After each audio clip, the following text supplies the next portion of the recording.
Bitawan mo ako! Kunin mo na lahat ng pera ko! Huwag mo lang akong saktan! Wala ka nang magagawa. Akin ka.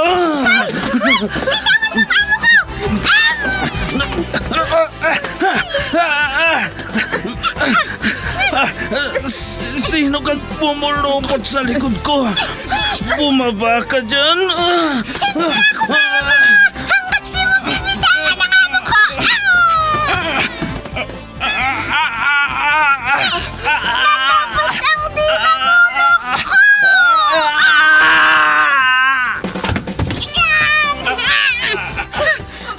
Ayan! Natumba na siya, madam! Salamat, Pepita! Salamat! Super Pipita, ang balikbayan na OFW, survivor mula Iraq, palaban sa hirap at nakahandang magsakripisyo sa ikabubuti ng karamihan, kabilang sa mga naturingang bagong bayani ng bansa. Super Pipita, isang dula na kung saan inyong mapapakinggan ang iba't ibang pakikipagsapalaran ng isang OFW.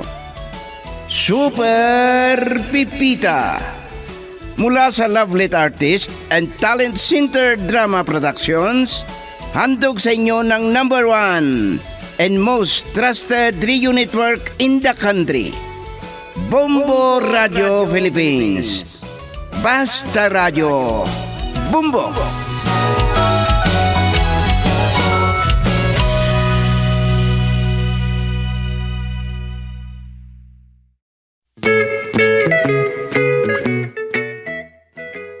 Ang nakaraan, nakiusap si Carla kay Pipita na sana'y magsalo na lamang sila sa iisang trabaho. Ngunit sa bandang huli, si Pipita pa rin ang piniling maglinis sa loob ng bahay. Samantalang abalang-abala si Carla sa pakikipag-usap sa kolektor ng linding, biglang may kumatok na isang lalaki. May daladalang bidon at payong. Napilitan si Manang Hermana at si Segundo na idahilan na ibininta nila ang natitirang gamit sa bahay dahil daw sa pagkakaospital ng kanilang kamag-anak. Nagalit si Carla. Dismayado ito. Hindi dahil sa kawalan, kundi dahil sa panggigipit. Ang masaklap nang hindi na siya makautang sa mga kaibigan. Pinilit naman niya nina Hermana at Segundo na gawing negosyo ang pagpapautang.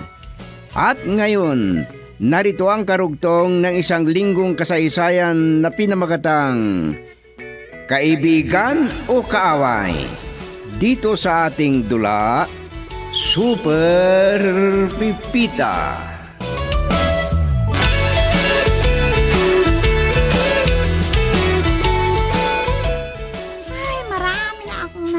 Na kalat ng sitsirya at nagkalat ang mga papel sa paligid.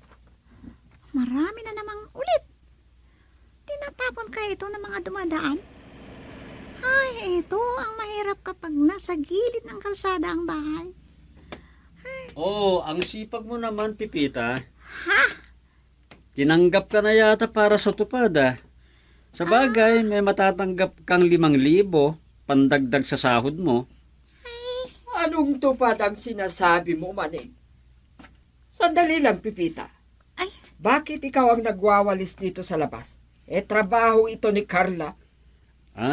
Magkasama kami na dumating dito sa bahay nyo, madam.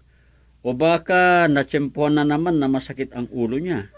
Tapos madadamay pa ako sa panaggagalitan. Pipita, nasaan si Carla? Madam, nandun po sa sala. Ang galing naman ng babaeng yun. Kawawa ka dito sa labas na naiinitan dahil sa paglilinis. At napakagaan ng buhay ng asawa ni Maning. Ang ganda naman ng panunood niya ng telebisyon. Madam, talaga namang masakit ang ulo ni Carla. Lalo na Ganto ang panahon. Napakainit, mamaya uulan. O, di ba, Pipita? Bakit si Pipita ang tatanungin mo? Ikaw ang asawa ni Carla. Ang ibig kong sabihin, madam, kung masakit ang ulo ni Carla. Sip-sip yung babae na yan sa akin.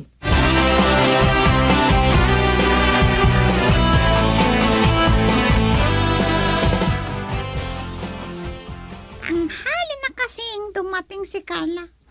Hindi naman namin inakala. Biglang sumulpot si Madam Hermana. Hindi yun. Nagalit. Kasi ako ang nadatnan niyang naglilinis sa labas. Baka naman magtampo na sa akin si Carla.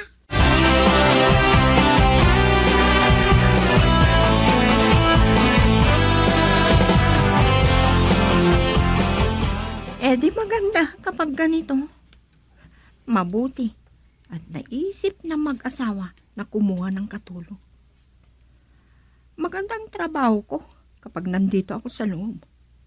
Kahit idagdag na yung kusina, nalilinisin ko. Tama si Maning. Kung gutom ako, mabilisan ko na lang gawin. Hoy! Anong ginagawa mo dito sa sala, Carla? Si Madam, paano na ito? Bakit si Pipita ang naglilinis sa labas? Na dapat ay ikaw sana? Carla, masakit ba ulit ang ulo mo? Anong sinasabi mo na masakit ang ulo, Maneng? Ha? Ano ate? Totoo ang sinasabi ni Maning. Ang sakit ng ulo ko. Dahil din siguro ito sa init ng panahon. Kaya nakiusap ako kay Pipita na siya munang magtatrabaho sa labas. Sabi ko nga sa'yo, agaan mo ang paglilinis sa labas para hindi ka mainitan. Alam mo, nakakasakit talaga ng ulo kapag ganito nga kainit ang panahon.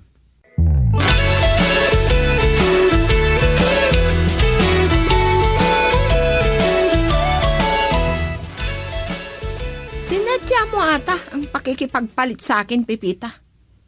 Masama ang loob mo na nakipagpalit ako sa iyo ng trabaho at gusto mo na mapagalitan ako. Ay, hindi yung totoo ka lang. Nagdadahilan ka pa. Kung sinabihan mo sana ako na meron na si Madam, hindi sana ako napagalitan. Paano kita masasabihan? Hindi ko nga namalayang dumating. Bigla na lang sumulpot. Isa pa yung Maning na yun. Mabuti sana kung hindi nagagalit at nagpapahiya si Hermana.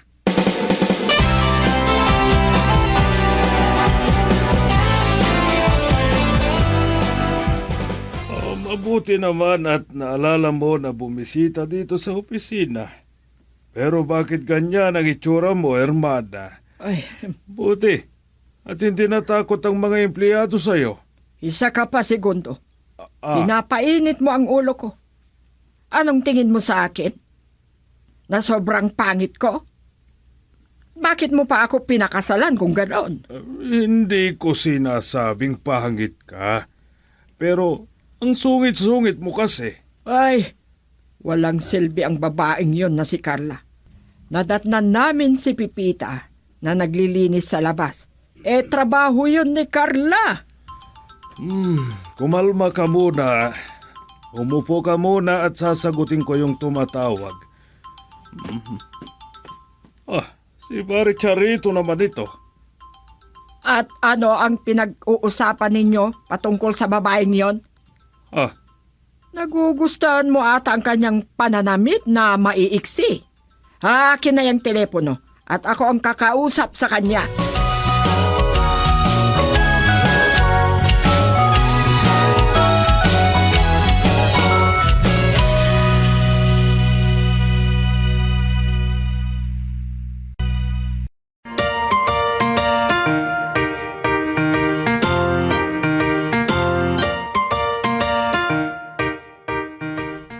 Ano ang masasabi mo, Mare Charito?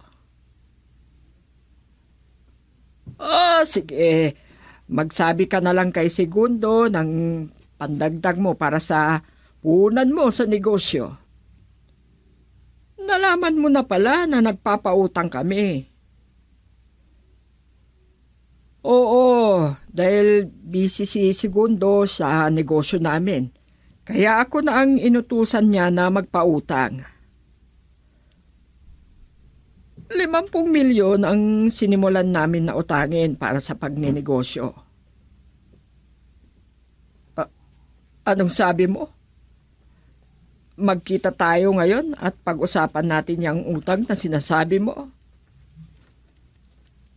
At kung paano ka magbabayad at kung magkanong magiging porsyento dito? Siyempre, walang humahawak sa banga na hindi nauulingan. Hindi naman kami mahirap na kausap. O sige amiga, magkita tayo sa tabing dagat. Okay, bye.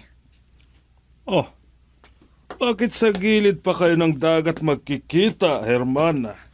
Meron kasing masarap na kainan doon. Makikita pa ang dagat. Mabuti na at natsyempuan ko na meron ka dito sa opisina mo. Huwag mong sabihin na nagsiselos ka kay Charito.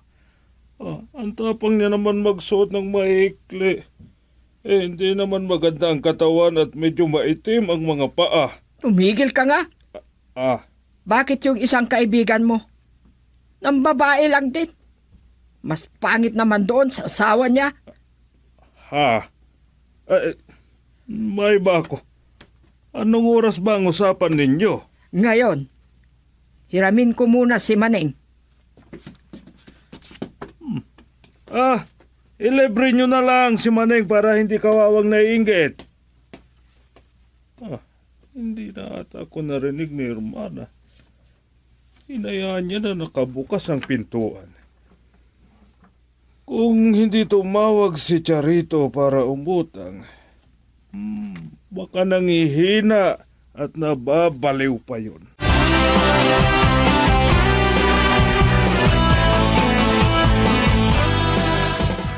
Hindi ko agad nasagot ang tawag mo, Carla, kasi, ay nako, magagalit ka na naman kaagad. Hindi pa umaapaw ang galit ko, Manning. Parang nag-usap sila ni Pipita. Bakit ka naman nila gagayain? Hindi kami nag-uusap ni Pipita. Alam mo ba na pupunta si Madam sa bahay nila? Bakit hindi ka nila sinabihan? Paano nga ako masasabihan nagmamaneho ako? Alam mo, magagalit si Madam kapag gumamit ako ng telepono habang nagmamaneho. At alam kaya na naglilinis ngayon si Pipita sa labas. Ay, naiinis ako sa matandang yan. Kung hindi ko lang kailangan ng pambayad para sa mga utang, sa lending at sa paluwagan ko, ayoko na sanang maging katulong. Meron naman na doon si Pipita. Carla, kung uupo ka lang dyan sa gilid, nagtutunganga, at kakausapin ng mga chismoso at chismosa, wala kang magagawa. Huwag mo nang pangarapin pa ang 5,000 para sa isang buwan. Saglit lang. Ano yung naririnig ko? Nandyan ka sa dagat? Sino ang kasama mo na babae, ha? Nako, tignan mo. Iba na naman agad ang iniisip mo. Pinasamahan sa akin ni Hermana dahil meron siyang titignan dito na amiga niya. Hindi ko alam kung ano ang pinag-uusapan nila.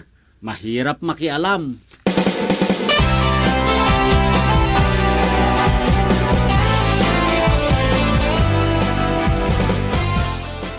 Ay, si Madam itong tumatawag.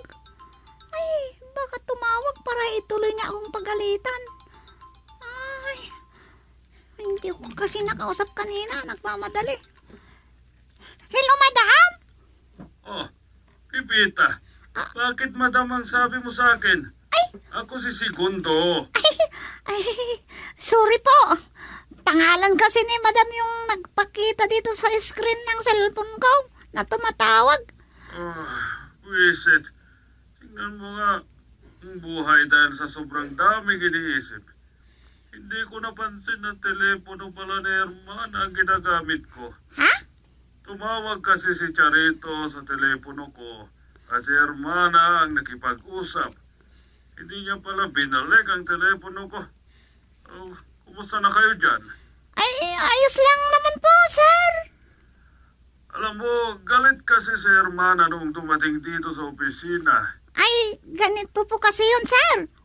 Nakiusap kasi si Carla na magpalit muna kami ng trabaho. Hindi dapat kayong magdesisyon. Kaya pareho kayo na pinagalitan. Ano po kasi, sir? Kakausapin ko si Hermana.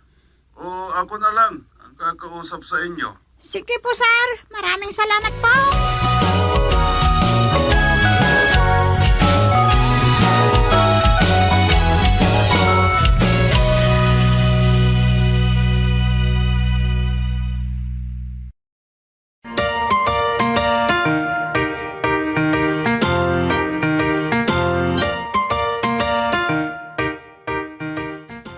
Hindi ka na makakapagdailan sa akin, Pipita. Narinig ko ang pakikipag-usap mo kay Hermana dyan sa telepono. Ha? Kahit magkulong ka dyan sa kwarto mo. Kung ano na naman siguro ang sinusumbong mo. Gusto mo na mapagalitan ako pagdating niya? Si Sir Segundo ang tumawag kanina. Hindi pala napansin ni Sir na nagpalit sila ng telepono ni Madam. Bobo na matanda. Hindi pa kasi magpalagay ng salamin kung malabo na ang mga mata niya. May salamin naman yata talaga siya Eh di walang selby ang 4 na mata niya. Oh, tapos, Nagtanong lang kung anong nangyari kanina. Kakausapin niya daw si Madam. O baka sila na mismo ang kakausap sa atin.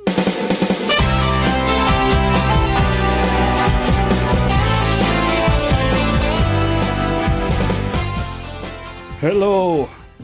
Magandang gabi rin sa iyo, amigo Rodrigo. Matagal na nga na hindi tayo nagkita. O kumusta naman ang negosyo mo? O ganyan talaga. Malakas ang kompetensya sa negosyo.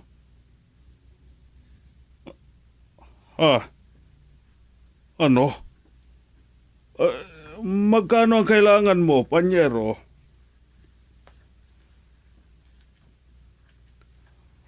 Siguro mas magandang magkita na lang tayo sa personal. Sige, tumawag ka na lang ulit bukas para mapag-usapan natin kung anong oras tayo magkikita at kung saan. Sige, bye. Hindi ba't tapos na ang usapan natin, Segundo? Nakikialam ka pa. Ako na ang bahala kay Rodrigo. Ako nga ang tinawagan niya. O sige, ganito na lang ang gagawin natin. Pumunta ka sa opisina at 2 na lang tayong kakausap sa kanya. Pagkatapos, ikaw na ang bahala. Ayan, ganyan ang gusto ko. Siya nga pala, sasabihin ko ito. Pero huwag ka sanang magagalit, ha? Tumawag kanina sa akin si Pipita at pinag-usapan namin ang pagpapalit nila ng trabaho ni Carla. Ang mga wala niya. Sila pa ang nagdidesisyon. Kumalma ka lang kasi. Ano kaya kung si Pipita na lang ang maglinis sa labas? Si Carla na lang ang maglilinis sa kusina at sala. Hindi pwede. Hindi pwede na si Carla ang magdesisyon. Tumigil na siyang magkatulong kung ayaw niya ang inuutos ko sa kanya. Hindi naman mahirap na gawin yon.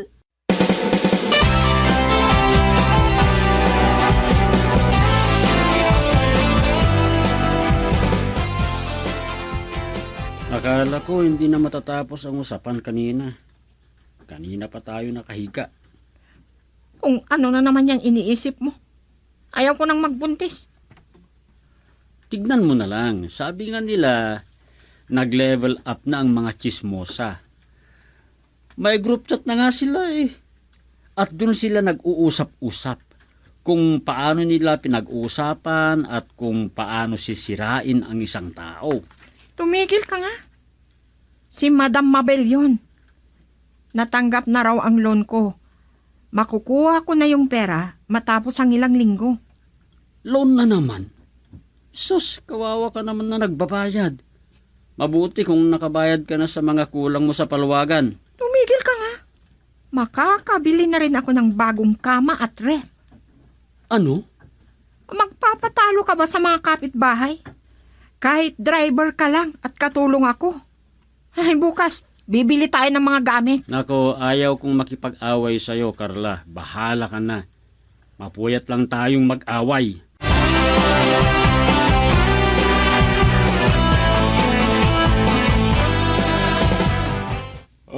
Mabuti at maagang lumabas si Hermana para makausap ko kayong dalawa. Kinausap ko ang asawa ko kagabi. Ano ang sabi niya, Tito? Pumayag ba na magpalit kami ni Pipita ng trabaho?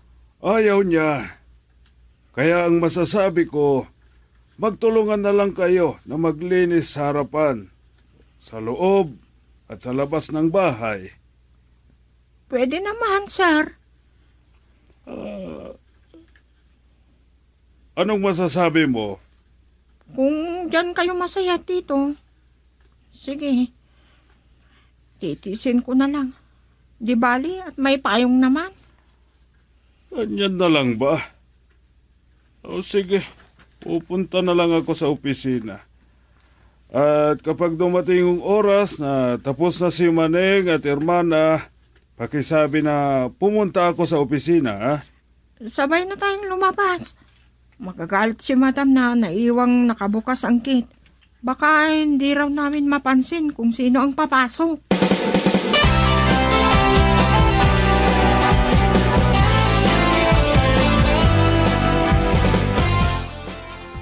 Maglilinis ako dito sa kwarto ni Madam. Pero natapos na rin ni Pipita ang paglilinis.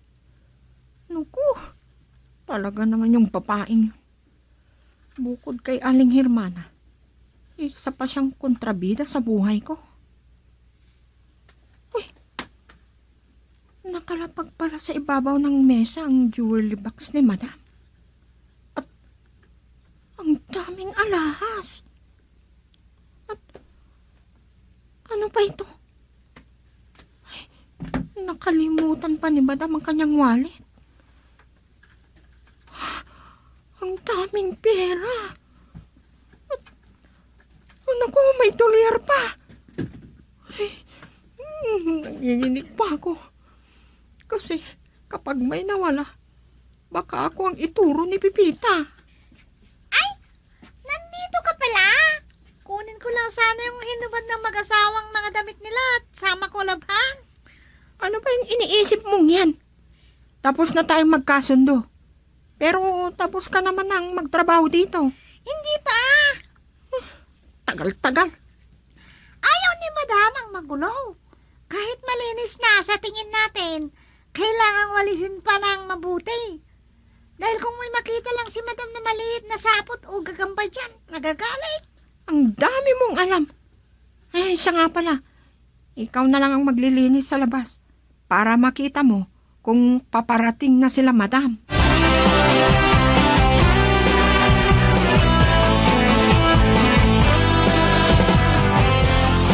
Hello? Baka magalit ka ulit kung hindi kita masagot agad. Alam kong ayaw mo ang nangyari kagabi. Alam ko na hinahanap mo rin. Naku, kung nandito ka lang sa harap ko, masasampal kita. Yan na lang atang iniisip mo. Tinawagan kita. Ay, tago mo sana ako. Si Madam ang kasama ko. Iniwan ko sila sa loob ng labi. Nagpapautang na pala sila. Ano? Malaking halaga pala. Baka milyon pa. Hindi kasi problema ang pag-uutangan nila. Carla, puro utang ang laman ng utak mo.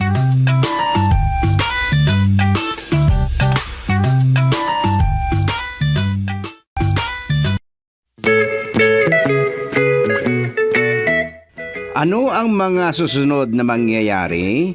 Mga kaibigan, huwag ninyong palampasin ang mga kasunod na bahagi ng isang linggong kwento na pinamagatang Kaibigan o Kaaway.